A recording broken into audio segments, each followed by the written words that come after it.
appearance. Go ahead. Thank you, Honorable Speaker.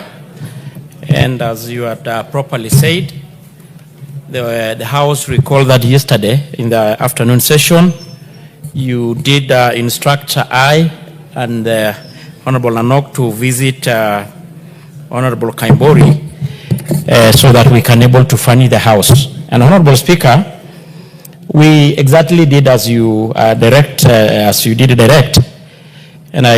we have got here a report, one from ourselves as a result of our visit, and I equally have a report from the IG on the status update report on the investigation, ongoing investigation concerning the alleged abduction.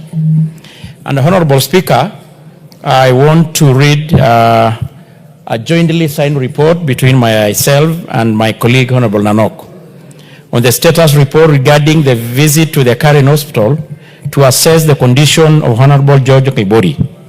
Following your ruling and the House resolution yesterday on the 27th, during the afternoon sitting, I and Honorable Daniel Nanok, the MP and the chairperson for Parliamentary Broadcasting Committee, undertook the visit to the hospital on behalf of the House. We arrived in the medical facility at approximately 5:30, and upon arrival, we identified ourselves and stated the purpose of our visit, which was to check on the health and the well-being of our colleague, Honorable George Koimburi, as well as to convey the goodwill message of the House and yourself, and to gather any other relevant information that might be useful to us as his colleagues in Parliament. We were asked to wait for a while, and we were kept waiting for about half an hour in the waiting bay, Honorable Speaker, after which we were informed that we could proceed to the third floor, Malindi Ward, where the Honorable Speaker, the Honorable Member, is reportedly admitted. But it's good to note, Honorable Speaker, we had to keep reminding them that we were still waiting. At the ward, that is, it has got a little bit also a waiting area, we encountered 6 individuals who introduced themselves as family members and part of his office staff. Additionally, there were 2 security, security guards stationed at the doorstep, who informed us that it was not possible for us to see the Honorable Member at the moment. Honorable Speaker, we had to continuously remind him, whoever we are getting there, who we are, introducing ourselves, and keep reminding them the purpose of our visit, of which they actually confirmed that they were already aware of our intended visit following your communication. We explained that our visit was in accordance with a directive from the House Speaker, and it was purely for the well-being and the effort of our colleagues, but our request was still declined. Undeterred, we requested to speak to the doctor in charge, hoping to at least obtain a medical update. Unfortunately, this effort did not bear fruit either, as we were told the doctor was unavailable at the time. We were then introduced to a senior nurse who was on duty and managing the patient care in the ward. The nurse politely informed us that it will not be possible to see Honorable Member during our visit due to a medical advice and privacy consideration. And in fact, we were told that he was undergoing a procedure. The senior nurse did, however, assure us that the Honorable Member was in stable condition and was receiving the necessary medical care, while we were not able to see him physically. And he was, but he said that he was in stable condition. Honorable Speaker, because that is all, and we had no option other than to leave the place. We actually had to kind of, until even my colleague was like telling me we cannot push ourselves more further. It's like the people who are there, Honorable Speaker, were actually kind of looking at us with a lot of suspicion, as if we were there for other reasons. And we, despite that, we keep assuring them that we just wanted to get the the update of his well-being. So in regards to our visit, Honorable, that is all we had to say. So in summary, we were declined the entry. And it's good to note, Honorable Speaker, we were not the only one. I think there were other members also who were declined. But it's also good to note that a few hours before our visit, we saw a media briefing from some other political class who was allowed the entrance, and actually issued a press brief. So I don't know why it is always a coincidence when members probably from our side try to visit, they are always denied. Honorable Speaker, on the part of the IG, the National Police Service, I've got two sets of statements here with me. One which was written yesterday, and the other one was written today. And for the purposes of record, I want to start with the one on the 27th, which gave a chronology of events since the alleged abduction of our colleague. Honorable Speaker, the National Police Service wishes to provide a comprehensive update on the ongoing investigation into the alleged abduction of George Koimburi, Member of Parliament for Juja constituency. On Monday, 26 May, the attention of the National Police Service was drawn to an amateur video circulating on social media, mainstream media, purportedly showing the Member of Parliament abandoned at a farm in Juja. Police officers from Juja swiftly responded, visiting the alleged scene and thoroughly documenting the area. Upon comparing its vegetation and road dimensions at the scene, which those in the video, it was established, Honorable Speaker, that the two did not match. During the questioning, Moses Karaoke, the caretaker of the coffee farm, which is owned by Jimmy Wanjigi, stated that he had not witnessed such an incident. The officers then proceeded to the Plainview Hospital in Ruiru, where the Member of Parliament had reportedly been taken for treatment. They confirmed that the vehicle used to transport him, registration number KCJ 660P, belonged to Honorable George Koimburi, and was driven by Frida Njeri, who was also the first responder at the alleged crime scene. The hospital did not disclose the nature of the treatment or first aid administered, making it difficult to assess the extent of the alleged injury. Meanwhile, specialized team from DCI headquarters, supported by the forensic expert from the National Forensic Laboratory, were promptly deployed to the scene to conduct a thorough examination, gather critical evidence, and establish the circumstances surrounding the alleged abduction.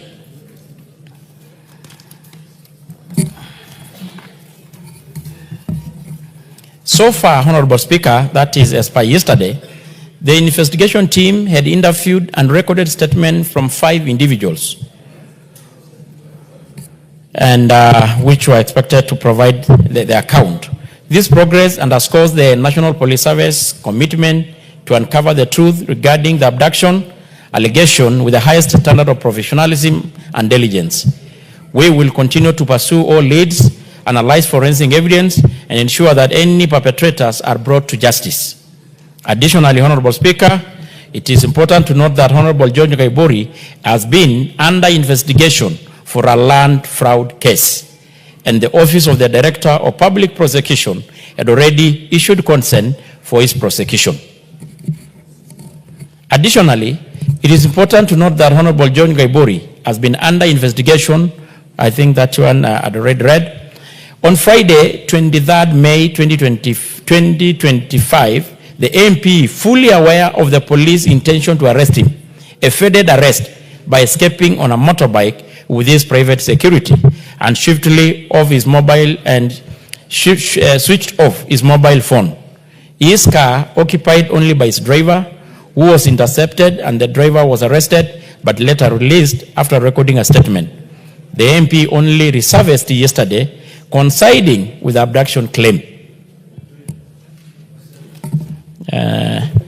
In conclusion, we once again urge anyone with information regarding the incident depicted in the video to report to the nearest police station or conductors via a provided toll-free number 999-911-112 or the Fichua kwa DCI. In conclusion, Honorable Speaker, the IG state, we assure all Kenyans that we are committed to conducting this investigation with the utmost diligence to uncover the truth behind the allegation. Further update will be provided as investigation progresses. Lastly, Honorable Speaker, today at around 11 a.m., the IG issued again a presser to give the status update report, and the copy of the same here is with me, and I won't read it to the House. That is today on the 28th. Further to the press briefing issued yesterday, the National Police Service would like to inform the public of the progress made in the ongoing investigation into the alleged abduction of George Koimburi, Member of Parliament for Juja. 3 additional individuals, Peter Kiratu, Juja CDF Chairman, Cyrus Kieru Muhia, and Karanja Gatana were arrested and provided statements which have offered crucial leads and further insight into the alleged abduction. Peter Kiratu, the Juja CDF chairman, stated that on the 25th May, that is this year, he attended a church service at a full gospel church, Mugudha, with the MP, as they were leaving a silver Subaru Forester registration KBP 096W, approached the main entrance, and the 2 heavily built men bundled the MP into the vehicle. He reported the incident at Mugudha police station. Additionally, on the 26th May, he received a call from the MP's daughter, Wanjiru, informing him that the MP had been found in a coffee farm in Juja. They then took the MP to Plainview Hospital, Ruiru, for the first aid before he was referred to Karen Hospital for further treatment. Cyrus Kiaru Muhia, an ally of the Honorable Koimburi, who runs a supermarket at Kahawa West area, stated that on the 25th May, he received a call from the Peter Kiratu, the CDF chair, requesting the use of his Subaru. Speaker, I think this is a very important statement. Requesting to use of his Subaru Forester registration number KDG 803B to transport the additional security personnel for the MP during an event at the Full Gospel Church. On the 25th, again, Honorable Speaker, Kraitu instructed him to go to his homestead in Mugudha, where he met a man named Gatana, driving Kraitu's vehicle registration number KBP 096W. That is the car I earlier said. Honda CRV, along with 3 unknown men. They proceeded to the church to familiarize themselves with the route before returning.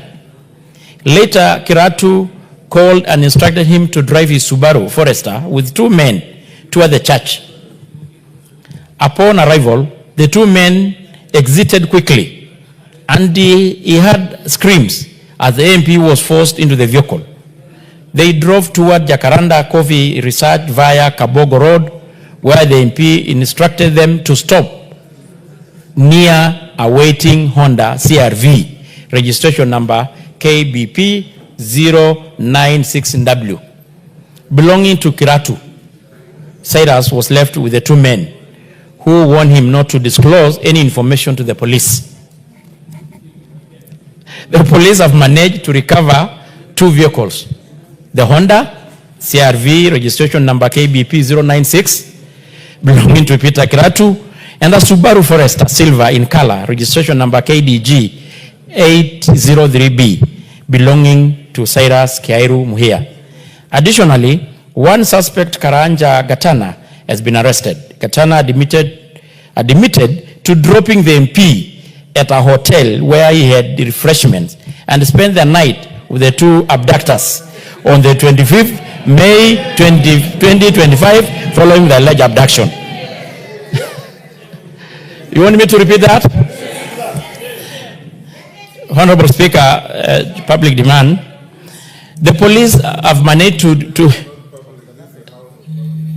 thank you, Honorable Speaker, well guided. Honorable Speaker, The police have managed to recover the 2 vehicles. I'd earlier said this, belonging to Sarah Sky Tumuya. Additionally, 1 suspect, Karanja Katana, has been arrested. Katana admitted to dropping the MP at a hotel where he had the refreshment and spent the night with the 2 abductors on the 25th May 2025 following the alleged abduction. He added that on the 26th May 2025, while using Kraitu's vehicle, he had picked up the MP from the hotel and took him to the scene where they claimed he had been dumped. Before the MP exited the vehicle, he helped him tear his clothes to fake evidence of torture by the alleged abductors.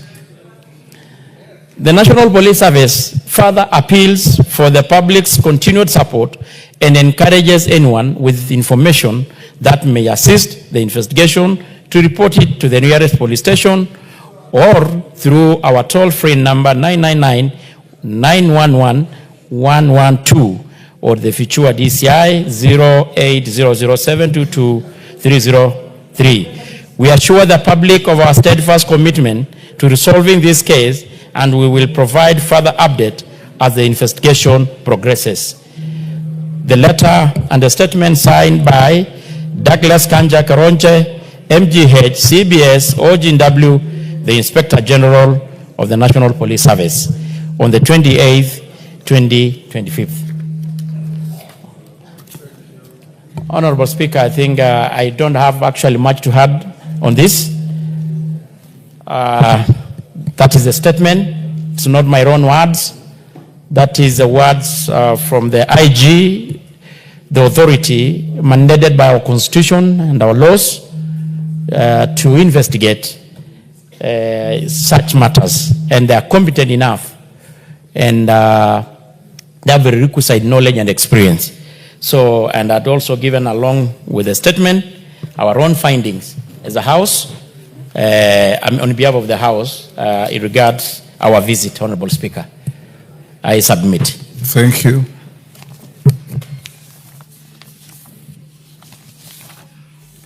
Before I allow